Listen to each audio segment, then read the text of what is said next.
대지도론 제8권 14. 초품 중 광명을 놓으시다를 풀이함 이경. 여기에서 세종께서는 상광명으로서 삼천대천 세계를 두루 비추시니 또한 동쪽으로 항하의 모래수같이 많은 부처님 세계에까지 이르렀다. 나아가 시방에 이르기까지도 역시 그와 같았으니 어떤 중생이든지 이 광명을 만나면 반드시 안욕따라 삼약삼보리를 얻었다. 논, 문. 앞에서 이미 온몸으로 미소 지으시고 털구멍으로부터 광명을 놓았거늘 어찌하여 이제 다시 상광을 놓아 시방세계를 비추는가? 답. 사람들이 다른 광명을 보면 부처님의 광명이 아니라 하다가 부처님의 상광이 차츰 크게 비추는 것을 보고는 이것이 참으로 부처님의 광명이다 라고 하면서 마침내 안욕따라 삼약삼보리에 이르게 된다. 문. 어떤 것을 상광이라 하는가? 답. 부처님의 네 둘레에 각각 한 길, 장, 위 광명이 있는데 보살에게는 태어나자마자 이것이 있다. 이는 30 이상이 하나로서 장광상이라고 한다. 문. 부처님은 어째서 상광이 한 길을 넘지 않는가? 답. 일체의 부처님들의 상광은 한량이 없어서 항상 시방세계를 비추시나니 석가모니불의 신통한 몸의 광명도 한량이 없으셔서 혹 한 길, 100길, 천만억 길에서 삼천대천 세계와 시방세계에 이르기까지 두루 채우니 모든 부처님의 상법과 같다. 다만 오탁세에서는 중생들이 덕이 적고 지혜가 적으므로 한 길의 광명만을 받는다. 만일 더 많은 광명을 받게 되면 지금의 중생들은 복이 얇고 근기가 둔하여 은으로 그 광명을 감당할 수가 없다. 마치 사람이 하늘의 몸, 천신을 보면 실명하는 것과 같으니 광명은 치성하나 눈의 힘은 미약하기 때문이다. 만일 중생들이 근기가 영리하고 복이 중해지면 부처님은 곧 그들을 위해 한량없는 광명을 놓으신다. 또한 어떤 사람은 부처님의 상광을 보고는 환희하며 해탈을 얻는다. 비유하건대 국왕이 항상 먹던 음식으로 남은 것을 신하들에게 내려주면 받은 자는 몹시 기뻐하는 것과 같다. 부처님도 또한 이와 같아서 어떤 사람이 부처님의 갖가지 다른 광명을 보면 기뻐하지 않지만 부처님의 상광을 보면 반드시 안욕따라 삼약삼보리에 이르는 것이다. 경. 여기에서 세종께서는 광장설상을 내시어 삼천대천 세계를 두루 덮으시고는 빙글에 미소 지으셨으며 그 혀뿌리로부터 한량없는 천만억의 광명을 내셨다.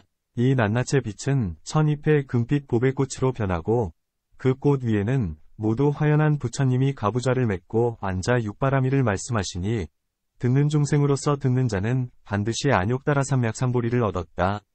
다시 시방으로 항하의 모래수같이 많은 부처님 세계에 이르기까지 모두가 그와 같았다. 논, 문. 불세종께서는 큰 덕이 있으시고 존귀하시거늘 어찌하여 길고 넓은 혀를 내미셔서 천박한 듯한 모습을 지으셨는가? 답. 위의 세 가지 광명으로 시방의 중생을 비추어 해탈을 얻게 하셨다.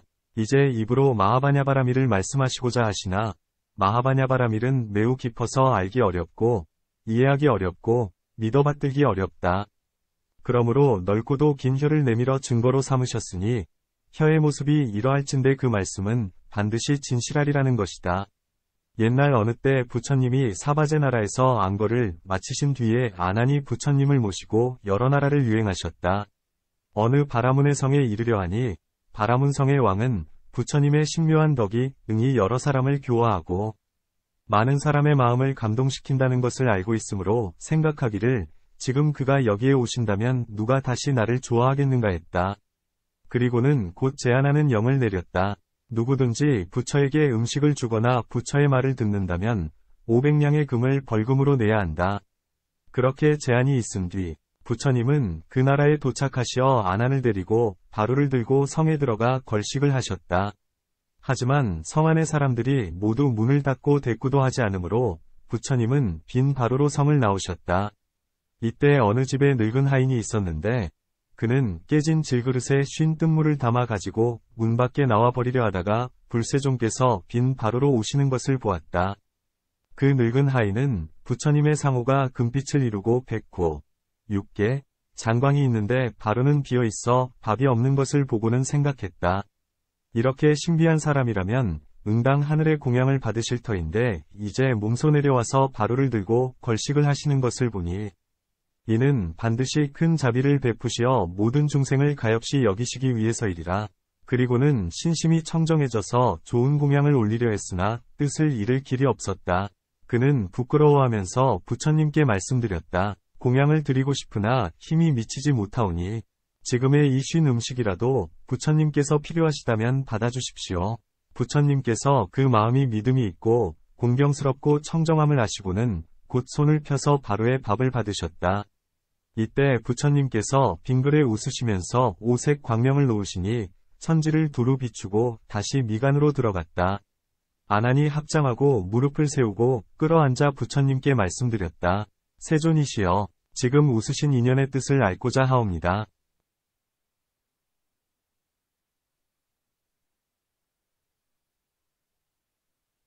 부처님께서 아난에게 말씀하셨다. 너는 이 늙은 여인이 신심으로 부처에게 음식을 보시하는 것을 보았느냐?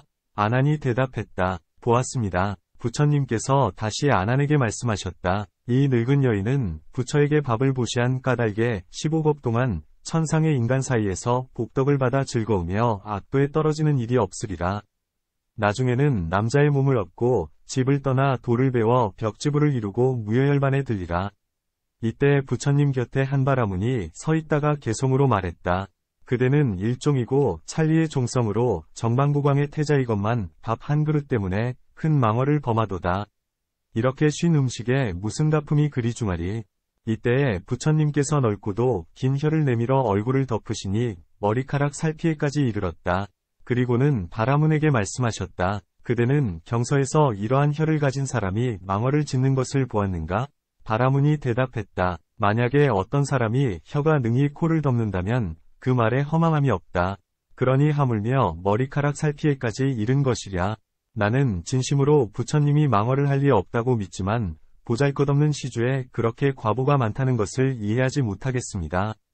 부처님께서 바라문에게 말씀하셨다. 그대는 일찍이 세상에서 희유하고 보기 어려운 일을 본 적이 있는가? 바라문이 대답했다. 있습니다. 제가 일찍이 다른 바라문과 함께 길을 가다가 어떤 위구로다 나무를 보았는데 그 그늘은 장사꾼의 500대의 수레를 덮고도 그늘이 아직도 다하지 않았습니다. 이것이 희유한 일인가 합니다. 부처님께서 말씀하셨다. 그 나무의 종자는 크기가 얼마나 되더냐? 바라문이 대답했다. 크기가 겨자씨의 3분의 1만 하였습니다. 부처님께서 물으셨다. 누가 그대의 말을 믿겠는가? 나무는 그렇게 크거늘 종자는 그렇게 작으니 말이다. 바라문이 말씀드렸다. 실로 그러하옵니다. 그러나 제가 직접 눈으로 본 것으로 허망한 것이 아닙니다. 부처님께서 말씀하셨다. 나 역시 그와 같으니 이 늙은 여인이 깨끗한 신심으로 부처에게 시주하고 큰 가품을 받음을 보건대 마치 이 나무와 같아서 원인은 적으나 가품이 많으니라.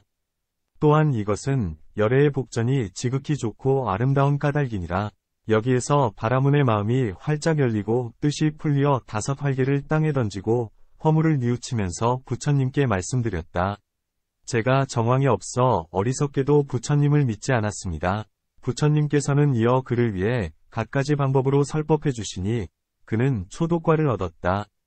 그는 즉시 손을 들고 큰 소리로 외쳤다. 모든 이들이여, 감로의 문이 열렸거늘 어찌하여 나오지 않는가?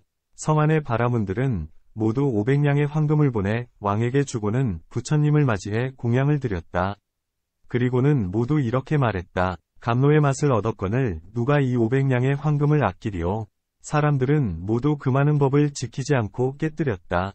이 바라문의 왕도 대신들과 함께 불법에 귀의하니 성 안의 사람들은 모두 깨끗한 믿음을 얻었다. 이와 같이 부처님께서 넓고 긴 혀를 내보이시는 것은 믿지 않는 이를 위해서이다.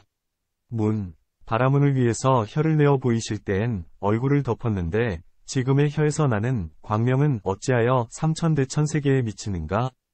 답. 얼굴과 머리의 살피까지를 덮는 것은 작은 믿음 때문이거니와 지금은 바냐바라밀의 큰 일이 일어나기 위한 까닭의 넓고 긴 혀의 모습이 삼천대천세계를 두루 덮는 것이다.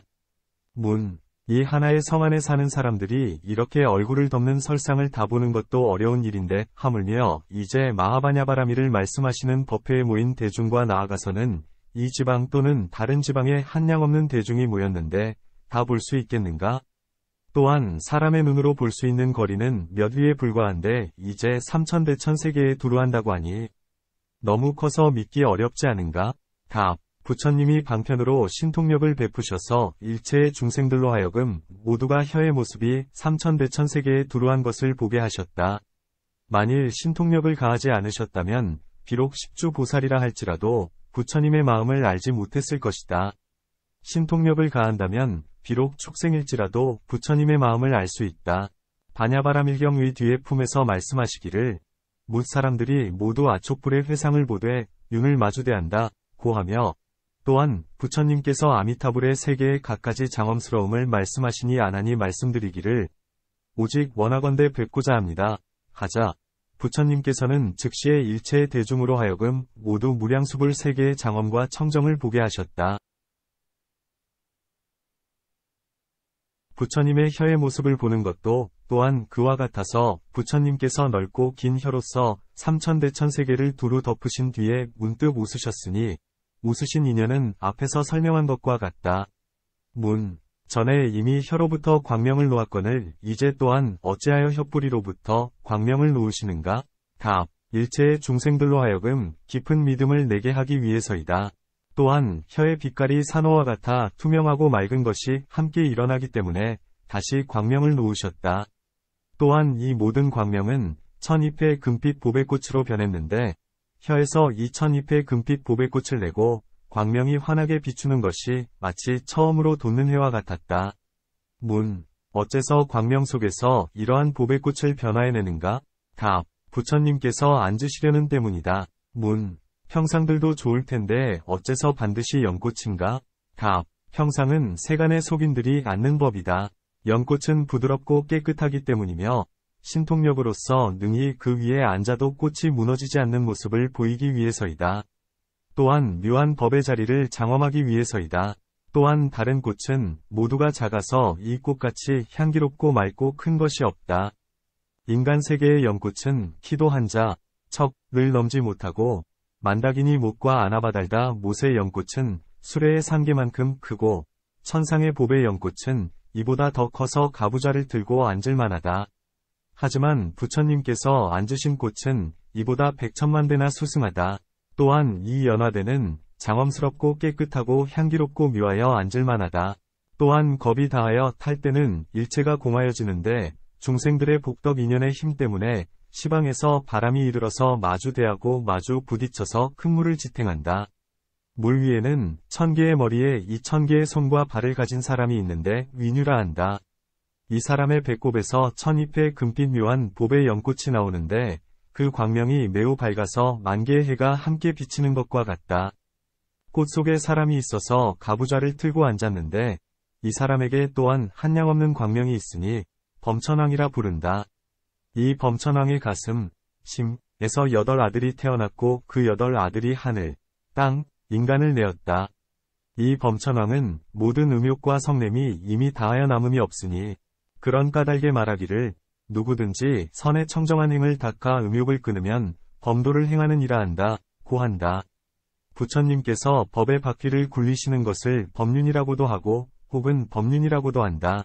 이 범천왕은 연꽃 위에 앉아 있는데 그러므로 부처님들께서도 세속의 법을 따라 봅의 연꽃 위에 가부좌를 들고 앉으셔서 육바라밀을 말씀하시니 이 가르침을 듣는 이는 반드시 안욕따라 삼약삼보리의 경제에 이르고야 마는 것이다.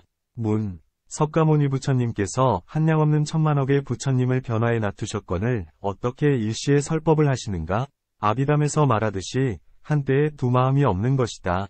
변화한 부처가 말할 때에는 변화의 주인, 화주, 은 잠자코 있어야 할 것이요. 변화의 주인이 말할 때에는 변화된 이는 잠자코 있어야 할 것이여늘 어찌하여 일시에 모두 육바라밀을 말하는가? 답. 그런 말은 외도나 성문에 변화하는 법이다. 부처님의 변화무량한 삼매의 힘은 헤아릴 수가 없다. 그러므로 부처님 자신이 말씀하실 때는 한량없는 천만억에 변화하신 부처님이 모두 동시에 말씀하시는 것이다. 또한 외도들과 성문들이 변화해낸 것은 다시 변화를 짓지 못하지만 불세종께서 변화해낸 것은 다시 변화를 만들 수 있다. 외도들과 성문들은 열반에 든 뒤에 변화해낸 일을 남겨두지 못하지만 불세종께서는 자신이 열반에 드신 뒤에도 변화해낸 일을 남겨두시어 부처님과 다름이 없게 하신다. 또한 다시 아비담에서는 한때에 두 마음이 없다 고 말하는데, 지금의 부처님도 그와 같아서 변화한 부처님이 말할 때에는 달리 마음이 있지 않지만, 부처님께서 마음속으로 변화한 이로 하여금 말을 하게 하고자 생각하면 즉시 모두가 말을 한다. 문. 부처님께서 지금 바냐바라미를 말씀하시려는데 어찌하여 변화한 부처님으로 하여금 육바라밀을 말하게 하는가? 답. 육바라밀과 바냐바라밀은 한 법이어서 다르지 않다. 이 오바라밀은 바냐바라밀을 얻지 못하면 바라밀이라 부르지 않는다. 단바라밀은 바냐바라밀을 만나지 못하면 세간의 유루법 가운데 빠지게 된다. 혹은 아라한이나 벽지불도의 반열반을 얻은 이가 바냐바라밀을 얻게 되면 이것을 바라밀이라 부르니 능히 불도에 이른다. 이런 까닭의 바냐바라밀은 육바라밀과 한 법이어서 다름이 없다. 바냐바라밀에는 두 가지가 있으니 첫째는 장엄이요. 둘째는 장엄치 않은 것, 미장엄이다. 이는 마치 어떤 사람이 좋은 영락을 붙여 그 몸을 장엄하는 것과 같으니 어떤 사람이 영락을 붙이지 않았으면 미장엄이라 한다. 또한 국왕이 모든 관속을 거느리면 이는 왕이 왔다고 하지만 관속을 거느리지 않으면 홀몸이라 하는 것과도 같다. 이와 같이 동쪽으로 항하의 모래수같이 많은 세계와 나아가서는 시방세계에 이르기까지 모두 그러하다. 문. 만약에 부처님에게 이와 같이 큰 신통력이 있고 무수한 천만억에 변화한 부처님이 시방세계에서 육바라밀을 말씀하여 일체를 제도하신다면 모두가 해탈을 얻어 남는 자가 없어야 할 것이다. 답. 세 가지 장애가 있거나 사막도에 빠진 중생은 알지 못한다. 또한 인간, 천상에 태어났어도 너무 어리거나 너무 늙었거나 큰 병이 들었거나 또는 위로 무색무상처는 모두가 듣지도 못하고 알지도 못한다.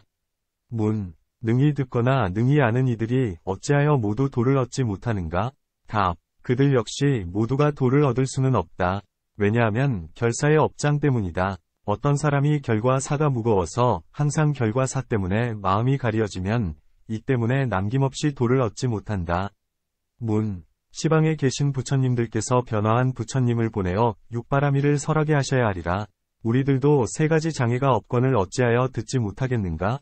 답. 지금의 중생들은 악세에 태어나 세 가지 장애 가운데 들어가 있다.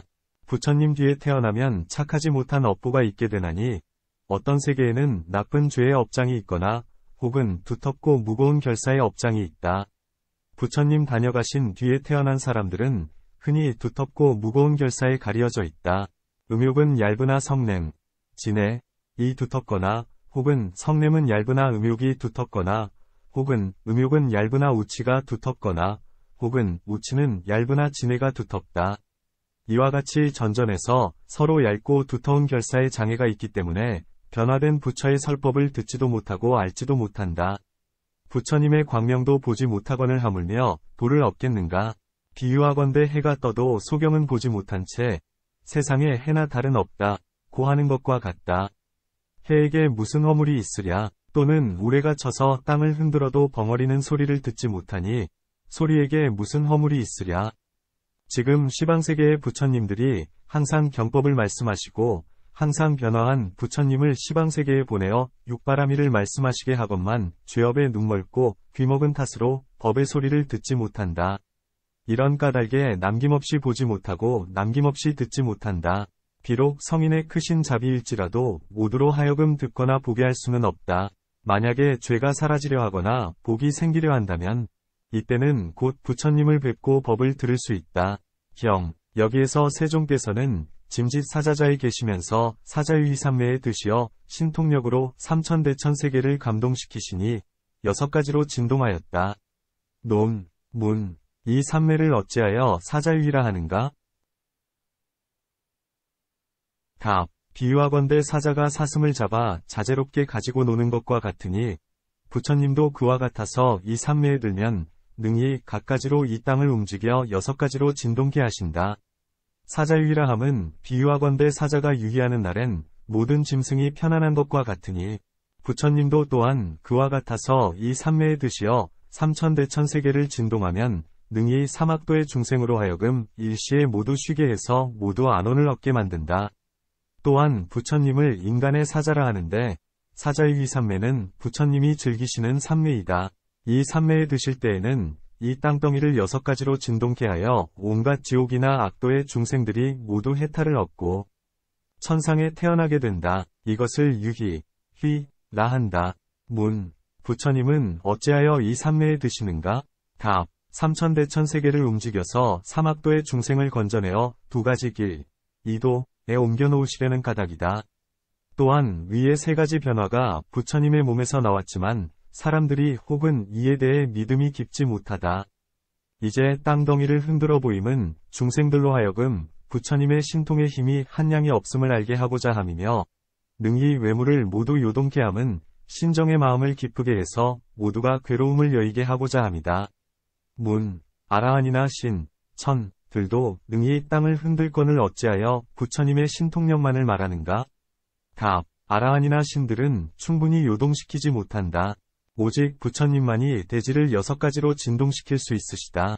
문. 부처님은 무엇 때문에 삼천대천세계를 진동시키시는가? 답. 중생들로 하여금 일체가 공하고 무상함을 알게 하기 위한 까닭이다. 사람들은 말하기를 땅덩이와 일월과 바다와 수미산은 모두 영원하다, 고한다. 이런 까닭에 세종께서는 6가지로 땅을 움직여서 이러한 인연을 보여주시고 덧없음을 알게 하신다. 또한 사람들이 옷에 물을 들이려 할 때엔 먼저 먼지를 털어버리듯이 부처님도 그와 같아서 먼저 삼천대천세계의 중생들로 하여금 부처의 신통력을 보게 해 공경하는 마음이 부드러워진 뒤에 법을 설하신다. 이런 까닭에 6가지로 땅을 요동케 하신다. 그렇다면 어떻게 6가지로 진동시키는 것인가? 경. 동쪽에서 솟아 서쪽으로 잠기고, 서쪽에서 솟아 동쪽으로 잠기고, 남쪽에서 솟아 북쪽으로 잠기고, 북쪽에서 솟아 남쪽으로 잠기고, 가에서 솟아 중간으로 잠기고, 중간에서 솟아 가로 잠겼다. 문. 어찌하여 꼭 6가지의 진동이 있는가? 답. 땅의 진동에는 상, 중, 하가 있다. 하로는 2가지로 진동하니, 동쪽에서 솟아서 서쪽으로 빠지거나 남쪽에서 솟아서 북쪽으로 빠지거나 가에서 솟아서 북판으로 빠지거나 북판에서 솟아서 가로 빠지는 것이다. 중으로는 4가지로 진동하니 동, 서, 남, 북이 진동하거나 혹 동과 서와 가와 북판이거나 혹 남과 북과 가와 북판이 진동하는 것이다. 상으로는 6가지로 진동하니 각가지 인연이 있어서 땅덩이가 진동케 하는 것이다. 마치 부처님께서 아난에게 말씀하시기를 8가지 인과 연이 있어 땅덩이를 진동케 한다 하신 것과 같으니 다른 곳에서 말한 것과 같다. 또한 어떤 사람이 말하기를 4가지 땅에 진동이 있으니 불이 흔들림, 용의 흔들림, 금시조의 흔들림, 천왕의 흔들림이다 한다. 28수에 걸쳐 달이 한 바퀴를 도는데 만약에 달이 묘, 장, 기, 누, 실, 위 등 6별에 이르면 이때엔 땅이 무너지는 듯 진동한다. 이 진동은 불이 신에 속하나니 이때엔 비가 없어 강이 마르고 밀, 보리가 익지 않고 천자가 흉하고 대신이 재앙을 받는다. 달이 유, 미, 기, 격, 휴, 위 등 6별에 이르면 이때엔 땅이 무너지는 듯 진동한다. 이 진동은 용신에 속하나니 이때엔 비가 없어 강이 마르고 보리가 익지 않고 천자가 흉하고 대신이 재앙을 받는다. 각, 방, 달이 심, 각, 방, 여, 허, 정, 필, 자, 두 등 9별에 이르면 이때엔 땅이 무너지는 듯 진동한다. 이 진동은 천재에 속하나니 이때엔 시절이 편안하고 비, 바람이 마땅하여 천자가 길하며 대신이 복을 받고 백성이 편안하다. 또한 땅이 진동하는 인연에 작은 것도 있고 큰 것도 있다. 한 연부제가 진동하거나 4천하, 1천, 2천, 3천대천세계를 진동하되 작게 진동하는 것은 작은 인연 때문이다. 복덕이 있는 이가 태어나거나 죽으면 한 나라가 진동하니 이것이 작은 진동이다. 큰 진동은 큰 인연 때문이니 부처님이 처음 탄생하실 때나 처음 성불하실 때나 열반에 드시려 할 때엔 삼천대천세계가 모두 진동하니 이것이 큰 진동이다. 이제 부처님께서는 중생을 많이 모으시려 하기 때문에 이 땅덩이를 6가지로 진동케 하신 것이다. 또한 반야바라밀에서 보살들에게 수기를 주시기를 장차 부처가 되리라 고 하셨는데 부처님은 천지의 큰 주인이시니 이때의 지시는 나 이제야 주인을 만났도다 라며 크게 기뻐한다. 그러므로 땅이 진동한다. 비유하건대 국왕이 처음 즉위하면 신하와 백성이 모두 기뻐 경축하면서 만세를 부르고 기쁨에 겨워 노래하고 춤을 추는 것과 같다. 또한 삼천대천세계 중생의 복덕 인연 때문에 이 땅덩이와 산하, 수목 등 일체의 사물이 있건만 중생들은 덧없음을 모른다. 그러므로 부처님께서 복덕과 지혜의 큰 힘으로 이 세계를 움직여 중생의 복덕은 미미하고 얇아서 모두 닳아 없어지고 마침내는 무상으로 돌아간다는 것을 알리시는 것이다. 경, 땅이 모두 부드러워지니 중생들로 하여금 화평하고 기쁘게 했다. 논, 문, 땅이 진동하는데 어찌하여 중생들로 하여금 마음이 화평하고 기쁘게 하는가? 답, 마음은 몸을 따르는 까닭에 몸에 즐거운 일을 얻으면 마음도 기뻐진다. 기쁘다 함은 함께 사는 사람이나 몸을 편안케 하는 기구가 마음을 기쁘게 하는 것이니 지금 이 삼천대천세계에 작되고 사악한 중생은 그 마음이 거칠고 횡폭하여 착한 일이라고는 없다. 그러므로 세종께서 이 땅덩이를 진통시켜 모두 부드럽게 하여 마음의 이익을 얻게 하시는 것이다. 비유하건대 33천왕의 환락의 동산에 신들이 들어오면 마음이 모두 부드럽고 기쁘고 화평해져서 거친 마음이 나지 않으니 아수라가 군사를 일으켜서 오더라도 도무지 싸울 생각을 내지 않는다. 이때 석재바나민이 하늘 무리를 이끌고 추서번에 들어오면 이 동산에는 숲, 나무, 꽃, 열매의 기운이 화열치 못하여 거칠고 껄끄러워 나쁘기 때문에 하늘 사람들이 곧 싸우려는 생각을 일으키게 된다. 부처님도 그와 같아서 이 땅덩이가 거칠고 껄끄럽고 해악하기 때문에 부드럽게 변화시켜 일체의 중생들로 하여금 마음을 기쁘게 만드는 것이다. 또한 주술을 부린 약초로 사람의 코에 쏘이면 성내는 마음이 문득 생기어 당장에 싸우고자 하거나 또는 주술을 부린 약초로 사람의 코에 쏘이면 사람의 마음을 화평하고 기쁘게 하여 공경하는 마음으로 대하게 된다. 주술을 부린 약초조차도 이러하거늘 하물며 삼천대천세계의 땅이 모두 부드러워질 때이겠는가? 경, 이 삼천대천세계 가운데에 지옥, 악귀, 축생과 그리고 8가지 어려운 곳, 환란처, 이 즉시에 해탈을 얻어 하늘세계에 태어났으니 사천왕천처에서 타화자재천에 이르기까지였다. 논, 문, 부처님이 사자유이삼매에 드시기만 하여도 응이 지옥, 악귀, 축생 및 그 밖의 8가지 어려운 중생을 모두 해탈케 하여 사천처나 나아가서는 타화자재천에까지 태어나게 하거늘 무엇 때문에 다시 복을 닦고 선을 행해 비로소 과보를 받는가? 답, 이는 위에서 말한 바와 같나니 복덕이 많은 이는 광명을 보고 해탈을 얻고 죄의 때가 깊은 이는 땅이 진동하고서야 비로소 깨닫는다. 비유하건대 해가 돋아서 연못 위를 비추면 익은 것은 먼저 피고 익지 않은 생 것은 피지 않는 것과 같다.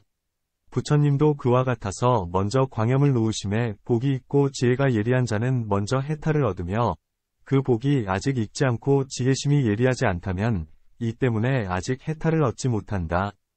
부처님께서는 크게 자비로우시어 균등하게 일체를 제도하시어 애증이 없으시다. 또한 어떤 사람이 과일나무를 흔들면 익은 것은 먼저 떨어지듯이 부처님도 그와 같으시다. 이 삼천대천세계는 마치 나무와 같아서 그것을 흔드는 분은 부처님이시니 먼저 제도되는 이는 과보가 익었고 아직 제도되지 못하는 이는 그 과보가 덜 익은 것이다. 문, 무슨 까닭에 착한 마음의 인연으로 6개의 하늘에만 태어나고 새끼나 무새끼에는 태어나지 않는가? 답, 부처님께서 이 중생들을 제도하여 도의 증과를 얻게 하고자 하시나 무새끼에서는 몸이 없기 때문에 설법해주지 못한다. 새끼에는 싫어하는 마음이 없어서 도를 얻기 어렵고 선정의 쾌락이 많은 까닭에 지혜의 마음이 둔해진다. 또한 부처님이 신통력으로 감동시켜 이 삼천대천세계의 땅을 모두 부드럽게 하시는데 중생들은 마음으로 믿어 기쁨을 얻는 까닭에 6개의 하늘에 태어나고 사선 및 사공정을 행하지 않기 때문에 새끼나 무새끼에는 태어나지 못한다. 문, 오중이 무상, 공, 무아이건을 어떻게 하늘이나 인간에 태어나며 누가 태어나고 누가 죽는가? 답, 이 일은 참보살품에서 이미 자세히 말하였거니와 이제 다시 간략히 말하리라. 그대가 말하기를 오중이 무상, 공, 무아이다 고 했는데 이 반야바라밀 가운데에서는 오중의 항상함과 무상함, 공함과 공하지 않음, 유아, 무아가 없다. 만약에 외도들처럼 실화를 구하고 찾아도 이는 얻을 수 없는 것이어서 다만 거짓 이름일 뿐이다. 갖가지 인연이 화합해서 있으므로 이런 이름이 있을 뿐이다. 비유하건대 환인이 서로 죽이면 사람들은 죽은 것으로 보고 환술로서 다시 일으키면 사람들은 다시 살아나는 것으로 보는 것과 같다. 생사란 이름일 뿐 실체가 없는 것이다. 세속의 법에는 실로 생사가 있으나 실상의 법에는 생사가 없다. 또한 나고 죽는 사람에게는 생사가 있으나 나고 죽지 않는 사람에게는 생사가 없다. 그것은 왜냐하면 나거나 죽지 않는 사람은 큰 지혜로서 능히 생사의 모습을 깨뜨리기 때문이다. 개송으로 말하리라. 불법의 모습 비록 공하나 끊어져 없어짐이 아니요 비록 태어나지만 항상한 것이 아니다. 모든 행업은 일치하느니 모든 법은 파초와 같아서 일체가 마음에서 생겨난다. 법의 진실 없음을 알면 그 마음 또한 공하리라. 어떤 사람이 공을 생각하면 이는 도행이 아니다. 모든 법은 생멸치 않나니 생각하기에 모습을 잃고 생각하기에 마망에 떨어지니 생각 없으면 곧 벗어나게 되리라. 마음이 움직이기에 도가 아니고 움직이지 않음은 곧 법이니다. 경. 이 천인들은 스스로가 숙명을 깨달아 모두가 크게 기뻐하면서 부처님 계신 곳으로 와서는 머리 숙여 부처님의 발에 절하고 한쪽에 물러나 있었다. 논, 문, 신들이 태어날 때엔 저절로 세 가지 일을 알게 된다. 온 곳을 알고, 닦았던 복밭을 알고, 본래 닦았던 복덕을 안다. 이 인간이 태어날 때는 이런 세 가지 일이 없거늘 어떻게 숙명을 아는가? 답. 인간의 길은 일정치 않아서 혹은 아는 이도 있고 혹은 알지 못하는 이도 있다. 또한 부처님의 신통력을 빌려 숙명을 안다. 문. 신들은 과보로서 오 신통을 얻으므로 저절로 숙명을 알며 능히 부처님께로 오지만 인간은 비록 부처님의 위실력을 입어 숙명을 알 수 있다고 해도 머무는 곳이 멀리 떨어져 있다면 어떻게 부처님께 이르겠는가? 답. 어떤 사람은 태어나자마자 과보로 신통을 얻으니 전륜성왕이나 성인 등이요. 어떤 이는 부처님의 위실력을 빌린다. 문. 사람은 10달 만에 태어나 3년을 젖을 먹으며 10살이 지나면 능히 혼자서 밖으로 나아가게 되는데 이제 부처님의 위실력을 입어 사막과 팔난에서 모두 해탈하여 천인 가운데 태어나서 부처님께 이른다. 하늘이라면 그러하겠지만 인간의 법은 아직 이루어지지 않았거늘 어떻게 이르겠는가?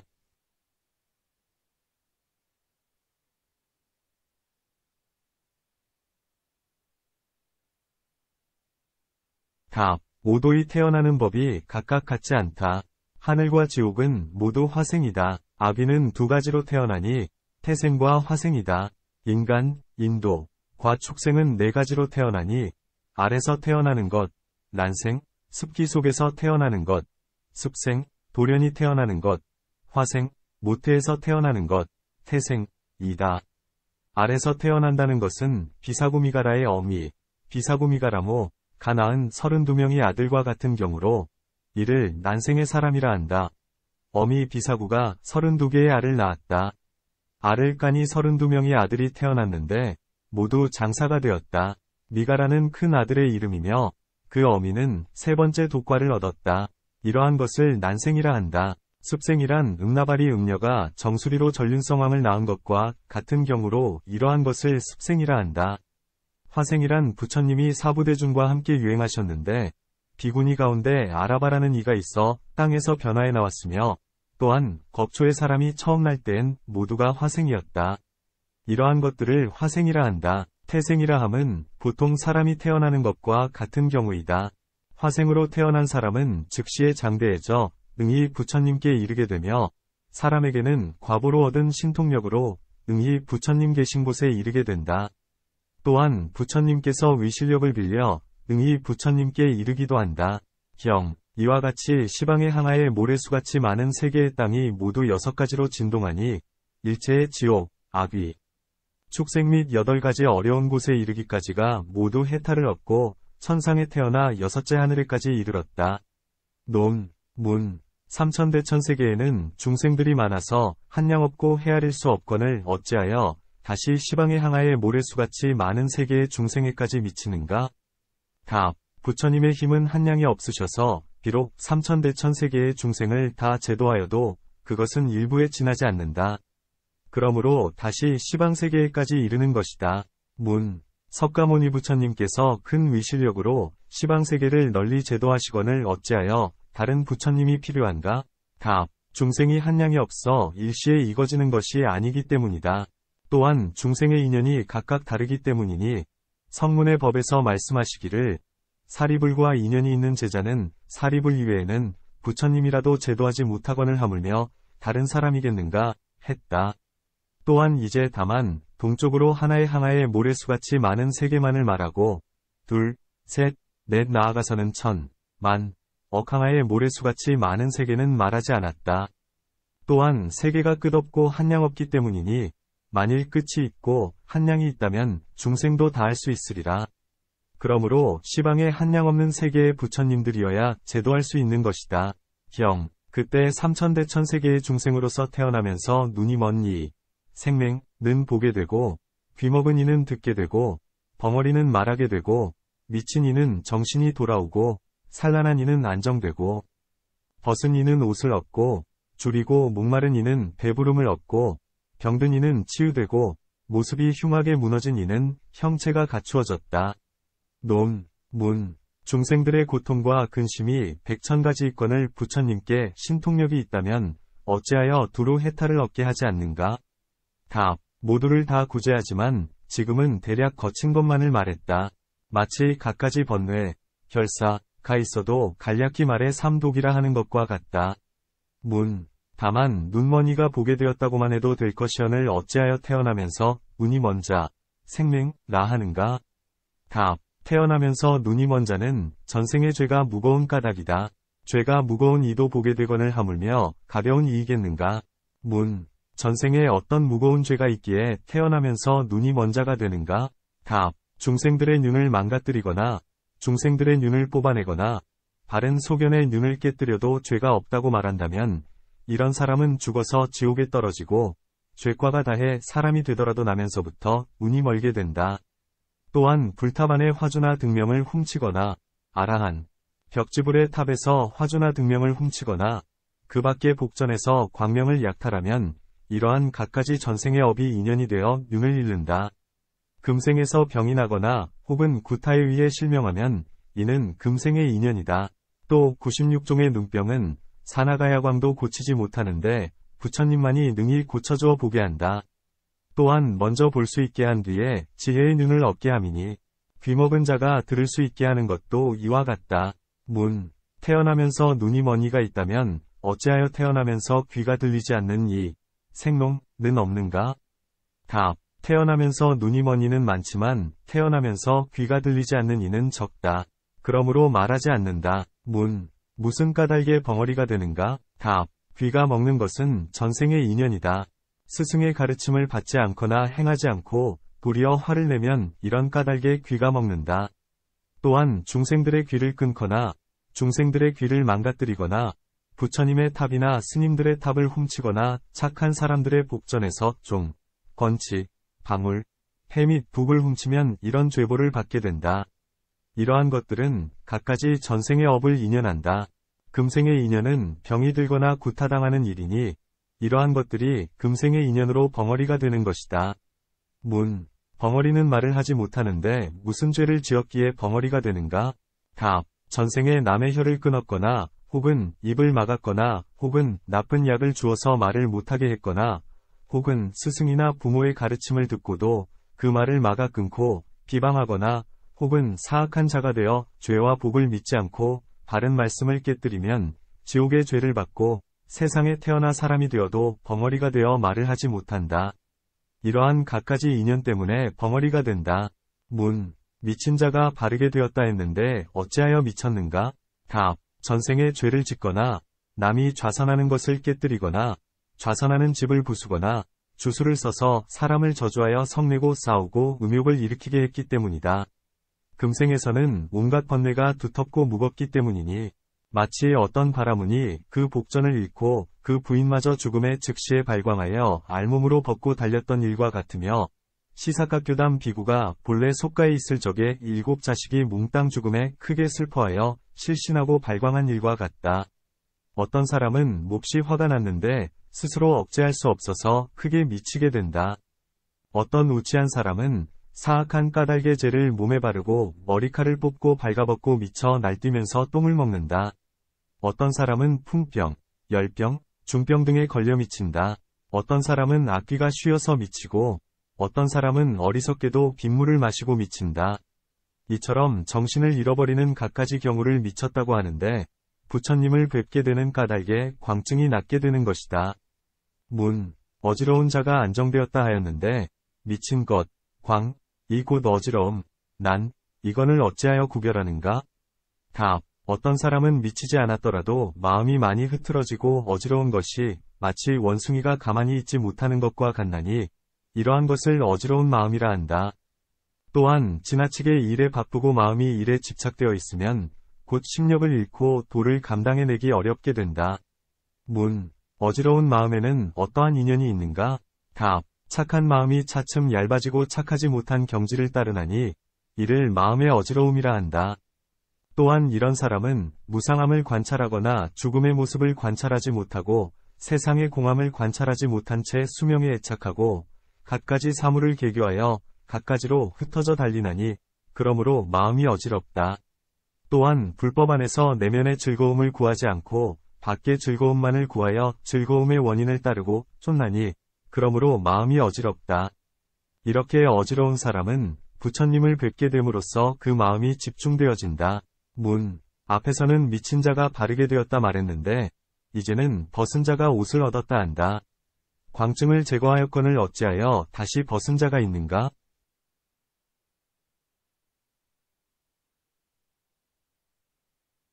답, 미친 것이 두 종류가 있으니 하나는 사람들이 다 아는 미침이요. 둘은 사악한 까닭에 스스로 벗어버려 사람들이 그가 미친 줄 모르는 것이다.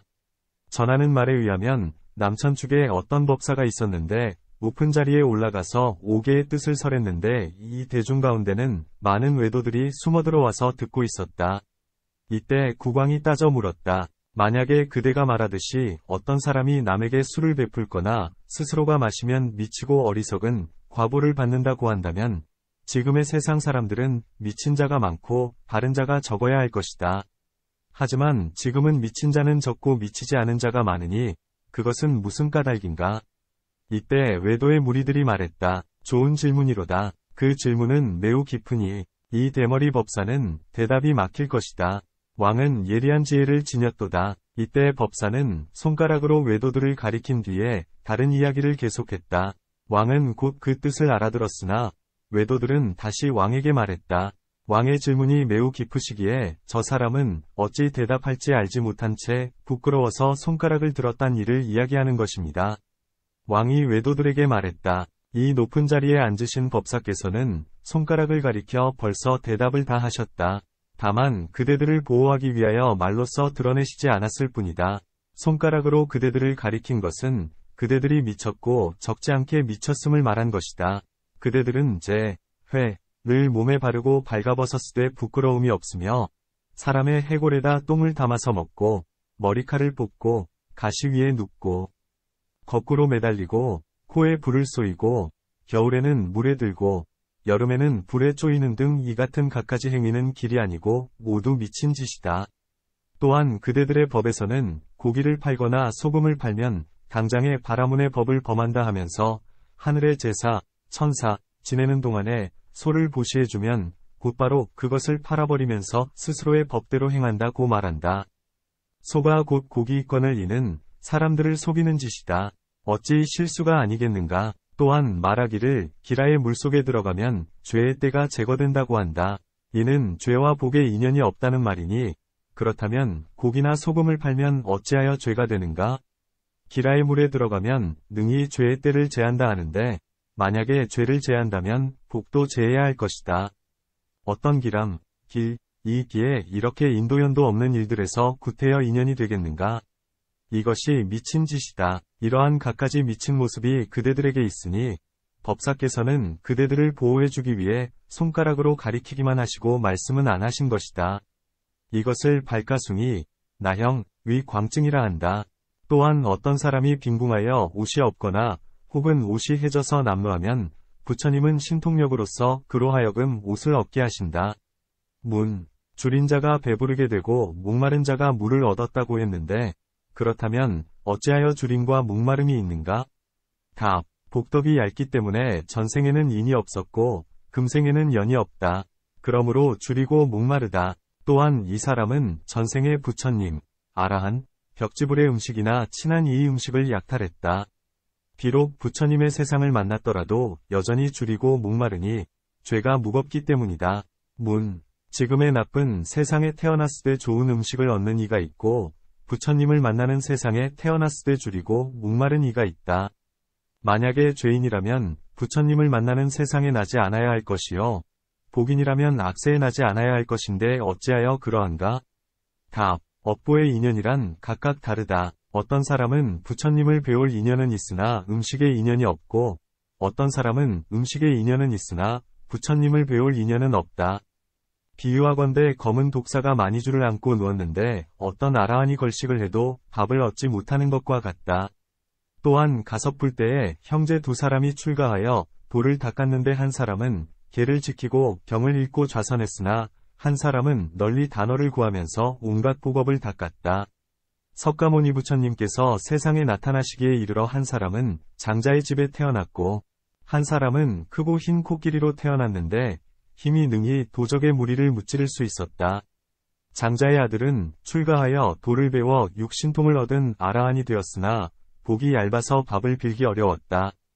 다른 날 바루를 들고 성에 들어가서 두루 걸식해도 끝내 밥을 얻지 못한 채 흰 코끼리의 마구까지 왔다가 왕이 코끼리에게 갖가지로 풍족하게 공양하는 것을 보고 말하기를 나나 너나 모두 죄와 허물이 있도다 라고 하였다. 이에 코끼리는 충격을 받아 사흘 동안이나 먹지를 않았다. 코끼리를 지키는 사람이 겁이 나서 부인의 뒤를 쫓아와 만나서 물었다. 그대가 무슨 주술을 썼기에 우리 왕의 코끼리가 병이 나서 음식을 먹지 않는가? 아라한이 대답했다. 이 코끼리는 전생에 나의 아우였어. 함께 가섭불 때에 출가하여 돌을 배웠는데 나는 다만 개를 지키고 좌선하고 경을 읽을 뿐 보시를 행하지 않았고 아우는 널리 단어를 구하여 보시를 지었지만 계행을 지키거나 학문을 닦지 않았어. 그는 계행도 지키지 않고 경전도 읽지 않고 좌선도 하지 않았으므로 이제 이렇게 큰 코끼리가 되었지만 보시의 행을 많이 닦았기에 음식과 도구가 갖가지로 풍족한 것이요. 나는 도만을 닦고 보시를 닦지 않았기에 이제 비록 돌을 얻었으나 밥을 얻지 못하는 것이요. 이런 까닭의 인연이 같지 않아서 비록 부처님 세상을 만난다 해도 줄이고 목마는 것이다. 문. 이 여러 중생들은 어떻게 배가 부르게 되는가? 답. 어떤 사람이 말하기를 부처님이 신통력으로 밥을 만들어내어 배부르게 하신다. 하고 또한 어떤 사람은 다음과 같이 말한다. 부처님의 광명이 몸에 닿으면 줄이거나 목마르지 않게 하신다. 비유하건대 여위만이주와 같으니 그것을 어떤 사람이 생각만 하여도 기가를 면하거늘 부처님을 만나서이겠는가. 병든 자가 쾌차하였다고 했는데 병에는 두 가지가 있으니 전생에 지은 업의 과보로 갖가지 병을 얻는 것과 금생의 냉, 열, 풍등 때문에 역시 갖가지 병을 얻는 것이 있다. 금생의 병에는 두 가지가 있다. 첫째는 속의 병이니 오장이 고르지 못한 채 굳게 맺혀 결견, 묵은 병, 숙진. 이요. 둘째는 겉에 병인이 달리는 수레나 말에 치거나 구덩이에 떨어지거나 무기, 곤장 등에 의한 갖가지 병이다. 문. 무슨 인연으로 병을 얻는가? 답. 전생에 채찍질하고 매질하고 고문하고 약탈하고 가두고 결박하는 등 갖가지 방법으로 중생들을 괴롭혔기 때문에 금생에 병을 얻는다. 또한 금생에 몸조심하기를 알지 못한 채 음식을 조절하지 않고 앉거나 눕기를 때 없이 하면 이런 까닭에 갖가지 병을 얻으니 이와 같이 해서 404가지의 병이 생긴다. 부처님의 실력으로 병든 자가 나을 수 있나니 경에 이런 말이 있다. 부처님께서 사바제 나라에 계실 때 어떤 거사가 부처님과 승려들을 집으로 청해서 음식을 들게 했다. 부처님께서 정사에 계시면서 공양을 받으시는 데는 5가지 인연이 있으니 첫째는 선정에 드시려 할 때요. 둘째는 하늘 무리들에게 설법하시려 할 때요. 셋째는 여러 비구들의 방을 둘러보시려 할 때요. 넷째는 병든 비구들을 보살피시려 할 때요. 다섯째는 아직 제정하시지 않은 계법을 제정하시려 할 때이다. 이때 부처님께서 손수 문을 여시고 비구들의 방에 들어가시니 어떤 비구가 병이 들어 괴로워하는데 아무도 돌보는 이가 없이 누운 채로 똥오줌을 싸면서 거동을 못했다. 부처님께서 그 비구에게 물으셨다. 그대는 얼마나 괴로우냐? 혼자서 아무도 돌보는 이가 없구나. 비구가 대답했다. 대덕이시여. 저는 성격이 게을러서 남이 병들었을 때 전혀 돌봐주지 않았으므로 이제 제가 병들어도 남이 돌봐주지 않습니다. 부처님께서 말씀하셨다. 선남자야, 내가 그대를 돌봐주겠노라.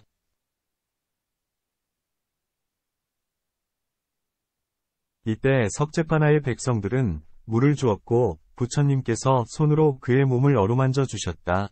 몸을 만져주시니 온갖 고통이 즉시 제거되고 나서 몸과 마음이 안온해졌다.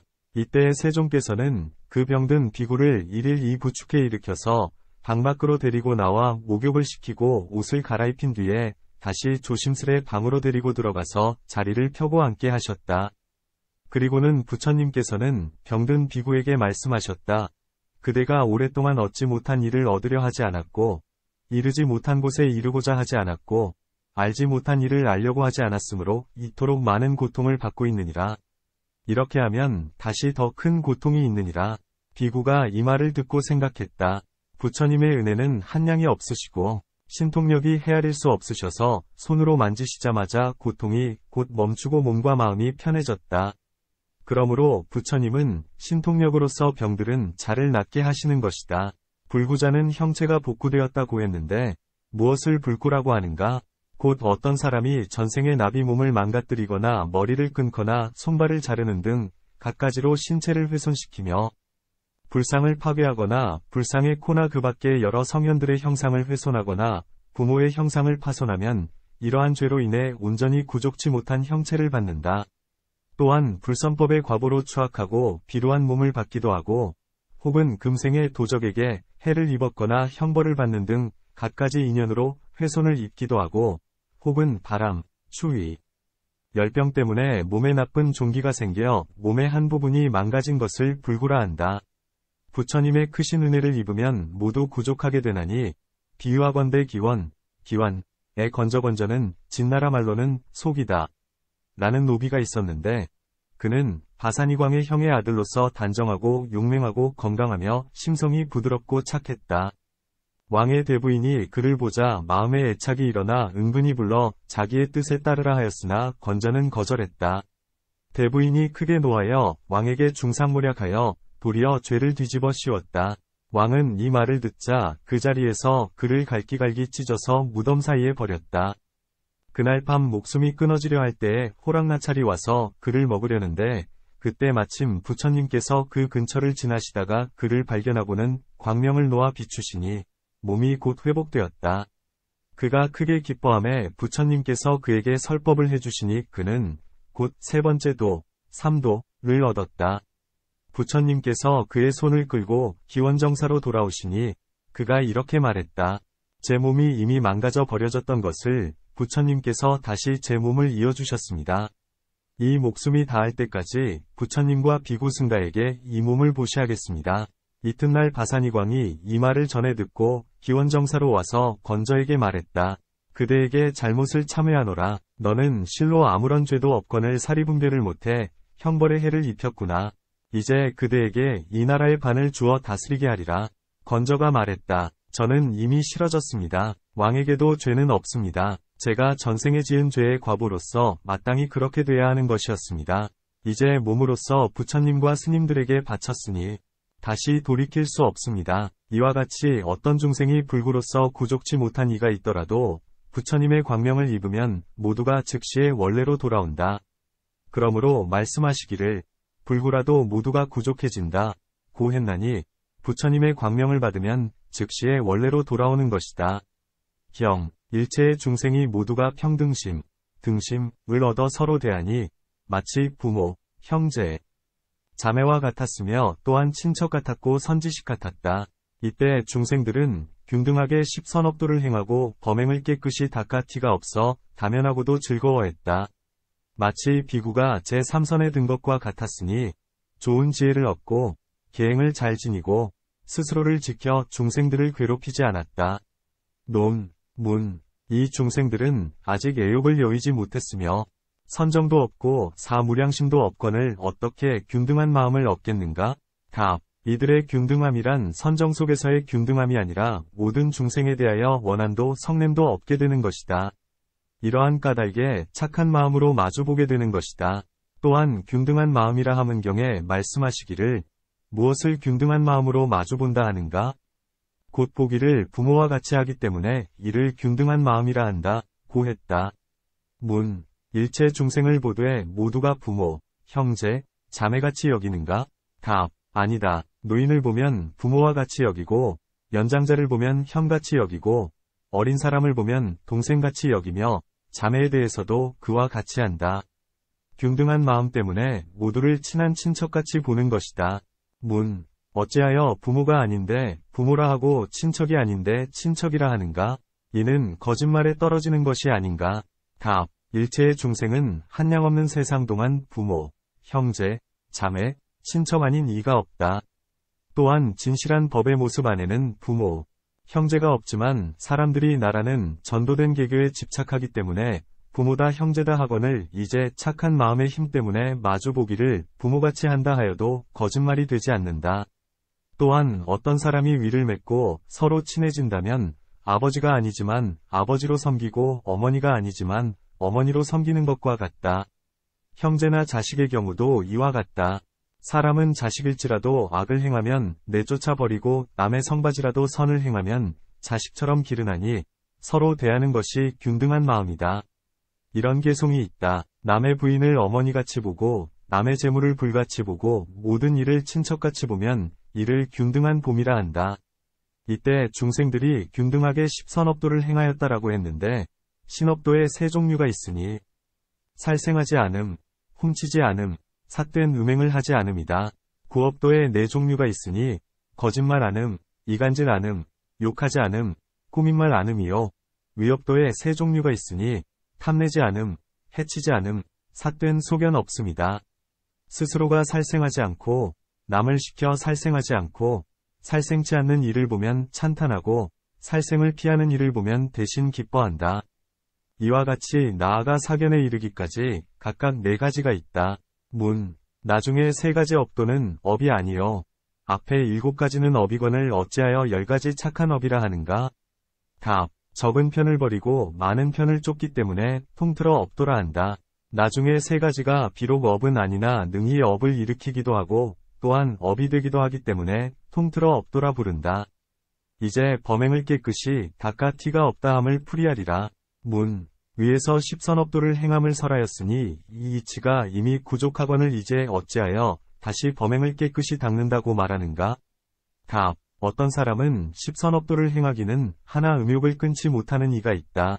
이제 다시 여기에서 범천행을 행하는 것을 찬탄하였으니 음욕을 끊게 된다. 그러므로 범행을 깨끗이 닦는다 하는 것이다. 티가 없어졌다고 했는데 음욕을 행하는 사람은 몸을 망치고 나쁜 소문이 퍼진다. 그러기 때문에 음욕을 끄는 사람을 찬탄해서 티가 없어졌다고 한다. 이제 다면하여 쾌적하다 함을 풀이하리라.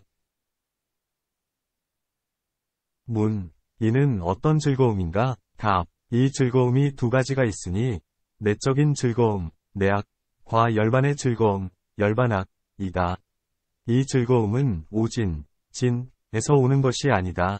비유하건대 돌 틈에서 나는 샘이 밖에서 오는 것이 아니라 속에서 나오는 것과 같아서 균등한 마음씨를 행하고 범행을 닦고 십선업도를 얻고 청정하여 티가 없게 되면 이를 내적인 즐거움이라 한다.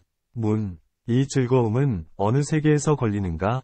욕계에 걸리는가? 색계에 걸리는가? 무색계에 걸리는가?